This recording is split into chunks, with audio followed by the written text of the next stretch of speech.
Chapter 1. Shadows of Byzantium.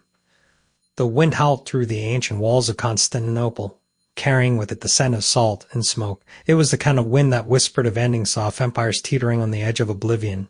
The city, once the jewel of Christendom, now stood as a fragile relic, its marble columns scarred by time and war. The year was 1453, and the shadows of Byzantium stretched long and deep. Inside the imperial palace, Emperor Constantine Roman Alevle Logo stood before a cracked mirror, his reflection flickering in the dim candlelight. The man staring back at him was not the golden prince of legend, but a weary ruler, his face lined with the weight of 1,000 battles lost. His fingers traced the edge of his sword, its blade worn from decades of service. This was no longer a weapon of conquest, it was a relic of defiance. Outside, the city groaned under the weight of its own history. The Theodosian walls, once unbreakable, now bore the scars of Ottoman siege engines. The people of Constantinople moved like ghosts through the streets, their voices hushed, their prayers urgent. The church bells tolled not in celebration, but in warning. The end was coming. Constantine had known this day would arrive. The signs had been there for years: dwindling armies, the crumbling alliances, the relentless advance of the Ottoman Empire under the young and ruthless Mehmed the Conqueror. Yet he had refused to surrender, not while he still drew breath. In the dimly lit war room, his generals gathered like specters around. A map of the city, their faces were grim, their voices low. The walls will not hold, one murmured. Not against the cannons. Another nodded, his fingers tracing the lines of the defenses. We have perhaps a month, maybe less. Constantine said nothing. He did not need to. The truth was etched into the very stones of the city. That night, he walked the battlements alone, the cold wind biting at his skin. Below him, the Bosphorus shimmered under the moonlight, a silent witness to the coming storm. He could see the Ottoman encampments in the distance, their fires burning like 1,000 eyes in the dark. Mehmed was coming, and this time he would not be denied. The emperor closed his eyes, listening to the distant cries of the night watch, the creak of the city's ancient gates, the faint of prayers rising from the Hagia Sophia. This was his city, his legacy, and he would die defending it. But even as he stood there, the weight of history pressed down upon him. Constantinople had been the heart of the Roman Empire for 1,000 years. It had survived plagues, rebellions, and invasions. Yet now, in its final hour, it was left to a single monoman who knew the odds were against him. The next morning, the first cannons roared.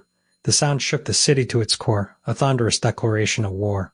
The walls trembled, and for a moment it seemed as though the very foundations of Byzantium would crumble. But they held, just barely. Constantine stood at the ramparts, his cloak billowing in the wind, his sword drawn. Around him, his soldiers braced for the onslaught. They were outnumbered, outgunned, and outmatched.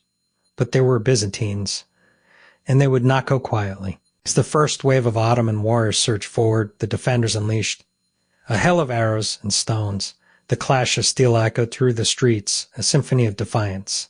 Constantine fought like a man possessed, his blade cutting through the chaos. He was no longer just a ruler, he was a symbol, the last emperor of a dying empire. Yet even as he fought, he knew the truth. This was not a battle they could win. It was a last stand, a final act of resistance before the curtain fell. By nightfall, the city was a battleground. The streets ran red with blood, the air thick with the scent of smoke and death. The Hagia Sophia, once the grandest church in Christendom, now stood as a fortress, its golden domes darkened by the smoke of war. Inside, Constantine gathered his remaining commanders. Their faces were streaked with soot and sweat, their armor dented and broken. We cannot hold much longer, one admitted, his voice raw. The walls are breached in 3 places. Constantine nodded. He had known this moment would come, but he had not expected the weight of it to be so heavy. As the hours passed, the Ottoman forces pressed closer. The cannons roared again, their thunderous blasts shaking the very earth. The walls groaned, their ancient stones giving way under the relentless assault. And then, in the dead of night, the unthinkable happened. A section of the wall collapsed. The defenders rushed to fill the gap, but it was too late. The Ottomans poured in like a tide, their war cries echoing through the streets. Constantine raised his sword, his voice, a thunderous roar, for Constantinople, for Byzantium.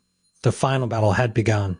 The fighting was brutal, desperate. Every street, every alley became a killing ground.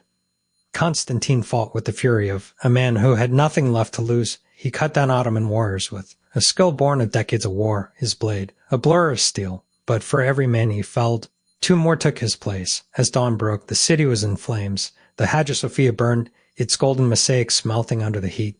The once great city was reduced to ruins, its people slaughtered or enslaved. And then, in the chaos, Constantine saw him. Mane the Conqueror stood at the top. A ruined wall, his armor gleaming in the morning light. Their eyes met across the battlefield, and for a moment, the world seemed to stand still. The Emperor knew what came next.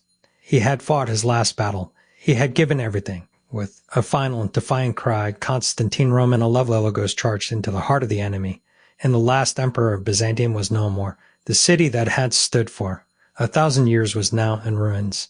The empire that had shaped the world was gone, but its shadow would linger, and in the ashes of Constantinople, a new empire would rise. The story of Constantine Roman was not one of victory. It was a tale of defiance, of honor, of a man who refused to surrender even when the world had turned against him. And as the last echoes of battle faded into silence, the legend of the last emperor of Byzantium was born. The end of an empire, the beginning of a new age. And the shadows of Byzantium would never fade.